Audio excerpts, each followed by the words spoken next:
교도통신에 따르면 일제강점기 시대에 일본군이 직접 위안소를 운영했다는 공문서가 발견되었다고 합니다. 아베 내각이 끝까지 위안부는 없었다고 부정하는 상황에서 정말 당혹스러운 팩트가 드러나게 되었습니다. 이런 문서가 벌써 여러 차례 발견되었는데도 역사를 부정하며 왜곡하다니 황당하게 이를 데가 없는데요. 이에 대한 일본인들의 반응을 살펴보도록 하겠습니다. 구독과 좋아요는 영상을 제작하는 데 큰 도움이 됩니다. 꼭 부탁드립니다. 일본 정부는 제2차 세계대전 때 정말 참혹할 정도로 만행을 저질렀습니다. 그 중에 위안부 문제도 상당히 심각했는데요. 일본 정부는 지금까지 그런 사실이 없다고 부정했지만 일본 군 당국이 스스로 공문서가 발견되었다고 사실을 밝혔습니다. 교도통신은 지난 6일 일제강점기 시대에 일본 군 당국이 병사 70명 비율로 위안부 1명을 요구했다는 일본 공문서 기록이 추가 확인되었다고 보도했습니다.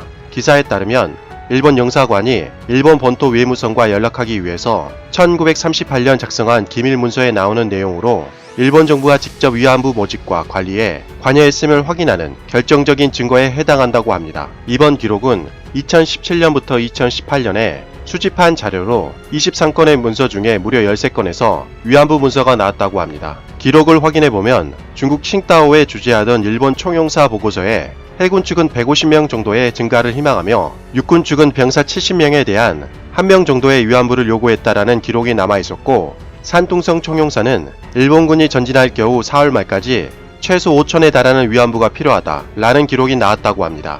그리고 장수성에서는 군용차에 탑승한 위안부가 186명이 남아있다는 기록이 확인되었다고 합니다. 물론 이번 문서는 한국에 관련된 내용은 아니지만 일제강점기 당시 일본 정부가 운영하는 위안부는 상상을 초월할 수 없을 정도로 많았을 것으로 보입니다. 이에 대해 깨어있는 일부 전문가들은 일본 군과 외무성이 국가 차원에서 위안부를 전장에 보낸 것이 분명하다고 평가했다고 합니다. 특히 요시미 요시아키 주호대 명예교수는 위안부 제도를 일본군이 만들어서 유지 운영한 결정적인 증거로 일본 정부는 위안부 책임 소재를 분명히 하고 피해자에게 사죄해야 하며 다시는 이런 일이 발생하지 않도록 교육과 재발 방지 조치를 실시해야 한다고 호소했습니다. 하지만 일본인들 반응은 정말 충격적인데요. 한번 확인해 보도록 하겠습니다. 현재 기사에서 가장 추천이 많이 댓글은 70년 전에 발생했던 전시 중의 이야기로 지금과는 문화와 가치관도 다르다. 그리고 수요와 공급이 있으니 공급으로 돈을 번 사람이 있었을 텐데요.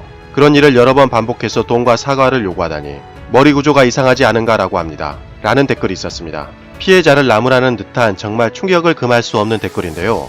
그럼 왜 독일이 70년 전에 발생한 전쟁 범죄에 대해서 지금까지 계속해서 사과할 뿐만 아니라 배상까지 하고 있는지 설명해야 할 것 같습니다. 또 다른 댓글은 군의 폭발을 방지한다는 의미가 있고 실제로 여성들을 속여서 끌고 왔다면 현지에서 여성들을 주선한 현지인들의 문제일 뿐이다 라는 회피성 댓글도 있었습니다.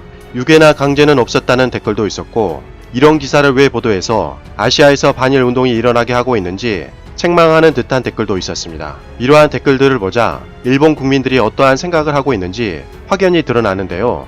이것만 봐도 앞으로 일본은 쉽사리 변하지 않을 것 같습니다. 일본 소식통에 따르면 현재 한국이 펼치고 있는 일본 불매운동과 일본 여행 보이콧, 그리고 한국에서 주도적으로 펼치고 있는 도쿄올림픽 방사능 홍보 때문에 일본은 상당한 타격을 받고 있다고 합니다. 일본 정부는 지금이라도 파렴치한 역사를 사죄하고 반성해야 마땅하며 한국 정부와 국민들은 일본 정부가 한국에 사죄하고 반성할 때까지 일본 불매운동을 끝까지 이어나가야 할 것 같습니다. 2019년이 얼마 남지 않았습니다. 이렇게 시청자님들께서 가치형 채널을 찾아와 주시고 시청해 주셔서 다시 한번 감사하다는 말씀을 드리고 싶습니다. 시청자님들께서 많은 도움을 주셔서 이렇게 채널이 성장할 수 있었던 것 같습니다. 앞으로도 빠른 소식과 가치 있는 내용을 전달해 드리는 채널이 되겠습니다. 정말 감사하고 고맙다는 말씀을 다시 한번 드리며 이만 마치겠습니다. 항상 건강하시고 복 많이 받으세요.